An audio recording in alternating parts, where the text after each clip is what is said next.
Well, the summit has endorsed a negotiation for a free trade agreement between the three RECs. And it's endorsed the roadmap, and it's endorsed a set of principles to guide the negotiations. And so I think that from now onwards we're on a clock that's ticking to complete the negotiation of a combined free trade agreement between 26 countries with a combined GDP of nearly $1 trillion and a population of over 500 million.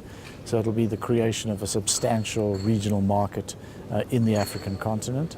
Also, within the framework of a developmental integration perspective, the heads of state have said that the work must continue on infrastructure development, because many of the challenges we face in terms of promoting intra-regional trade are located in inadequate infrastructure. And then the other point is that they have said that we need to develop a work program dealing with industrial development. So that's the work plan that lies ahead to produce a significant advance, I believe, in African regional integration. When we look at the way the world economy is shaping up, and when we look at fellow BRICS countries and see what has been driving their growth, one of the important growth drivers is clearly the development of an internal market.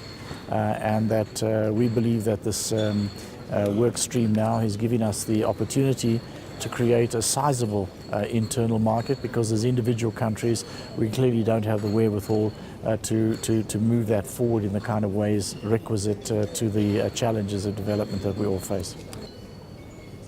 We will now have much more easy access to markets in the rest of the continent, on the East Coast anyway, the three participating RECs.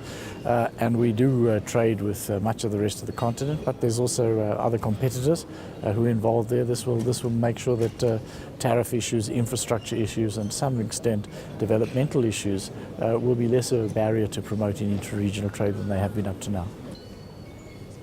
When we talk about promoting a more balanced pattern of trade, very often the biggest barriers we encounter in the practical way are inadequate infrastructure.